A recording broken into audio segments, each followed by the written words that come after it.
வணக்க மக்களே, welcome to the ஃபென்டஸ் show. இன்னைக்கு ஷோ நம்ம பார்க்க போறது குற்றம் புதிது அப்படின்ற தமிழ் மூவியோட ரிவ்யூ பிரைம்ல அவைலபிளா இருக்கு.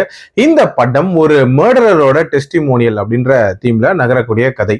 அந்த மர்டரர் யாரு அப்படின்னு பாத்தீங்கன்னா நம்ம கதையோட ஹீரோ. இவர் ஆக்சுவலா ஒரு டெலிவரி பாயா ஒர்க் பண்ணிட்டு இருப்பாரு.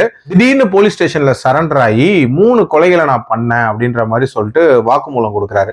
அதுல ஒரு கொலை காணாம போன கமிஷனர் பொண்ணை நான் தான் கொலை பண்ணேன், அதுவும் துண்டு துண்டா வெட்டி கொலை பண்ணேன் அப்படின்ற மாதிரி சொல்றாரு. இதை கேட்டு ஒரு மாதிரி அதிர்ந்து போறாங்க. இவன் சொல்றது உண்மையா, இவன் பாக்குறதுக்கு சைக்கோ மாதிரி இருப்பானே, ஒருவேளை பண்ணிருப்பானா அப்படின்ற மாதிரி நிறைய கேள்விகள் இந்த இடத்துல எழுது.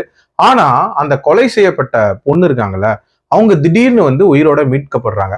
அப்போ இவன் சொன்ன இந்த கதைக்கான காரணம் என்ன, இவன் சொன்ன மத்த கிரைம்ஸ் எல்லாம் உண்மையா, எதுக்காக இதெல்லாம் சொன்னான், அண்ட் டுவர்ட்ஸ் தி எண்ட் என்ன ஆச்சுன்ற மாதிரி நிறைய விஷயங்களை சொல்லக்கூடிய ஒரு படம் தான் இந்த படம். இந்த படத்தோட டைட்டில் அந்த குற்றம் புதிது அப்படின்றதுக்கு ஏத்த மாதிரி ஒரு வித்தியாசமான கிரைம் கவர் அப் அப்படின்ற மாதிரி தான் இதை கொடுக்க முயற்சி பண்ணியிருக்காங்க. அதுக்கு ஏத்த மாதிரி அந்த கிளைமேக்ஸ்ல ரிவீல் ஆகக்கூடிய அந்த உண்மைகள் அப்படின்றது பயங்கர இன்ட்ரெஸ்டிங்காவே இருந்துச்சு. சொல்ல போனா இந்த படத்தோட அந்த கிளைமேக்ஸ் ட்விஸ்ட் இருக்குல்ல, அதை பார்க்கும்போது ஃபேமஸான ஒரு தமிழ் ஹாரர் மூவில வரக்கூடிய ஒரு முக்கியமான ட்விஸ்ட் உங்களுக்கு ஞாபகத்துக்கு வரலாம். அது என்னன்னு உங்களுக்கு தெரிஞ்சுன்னா கமெண்ட்ல பதிவு பண்ணுங்க.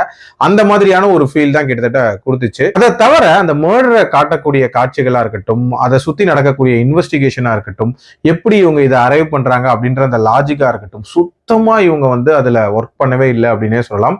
ரொம்ப ரொம்ப பிலோ பாரா இருந்துச்சு. எந்த இடத்துலயுமே நமக்கு ஒரு பரபரப்பு அப்படின்றது பில்ட் ஆகவே இல்லை. கண்டிப்பா அதை பெட்டராகவே பண்ணியிருந்திருக்கலாம். அண்ட் ஆக்டர்ஸோட பெர்ஃபார்மன்ஸை பொறுத்த வரைக்கும் அவங்க பயங்கரமா ட்ரை பண்ணியிருக்காங்க. பட் ஹீரோ பண்ணக்கூடிய விஷயங்கள்லாம் பார்க்கும்போது நமக்கே ஆப்வியஸா தெரியுது இவர் ஏதோ ஒரு ஃபேக் பிளே தான் பண்றாரு அப்படின்ற மாதிரி. சோ அந்த மாதிரியான விஷயங்கள்லாம் இன்னும் கொஞ்சம் நேச்சுரலா பண்ணியிருந்திருக்கலாம். டியூரேஷன் வைஸ் 2 மணி நேரத்துக்குள்ள இருந்தாலும் ஒரு ப்ராப்பர் மர்டர் மிஸ்டரி த்ரில்லருக்கான எந்த ஒரு முகாந்திரமும் இல்லாத ஒரு படமா தான் இது இருந்துச்சு. கிளைமேக்ஸ் அப்படின்றது மட்டும் கொஞ்சம் வித்தியாசமா இருந்துச்சு. மற்றபடி ஓகேஷான ஒரு கிரைம் த்ரில்லர். என்னோட ரேட்டிங் இந்த படத்துக்கு 2.3 அவுட் ஆஃப் 5. டைம் இருந்தா ட்ரை பண்ணுங்க, இல்லைனா ஸ்கிப் பண்ணிக்கோங்க. அடல்ட் கண்டென்ட்டை பொறுத்த வரைக்கும் கொஞ்சம் பிளட் அப்படின்றது இருக்க தான் செய்யுது. மற்றபடி பார்க்கலாம். மீண்டும் மருத்துவ சந்திக்கிறேன். நன்றி.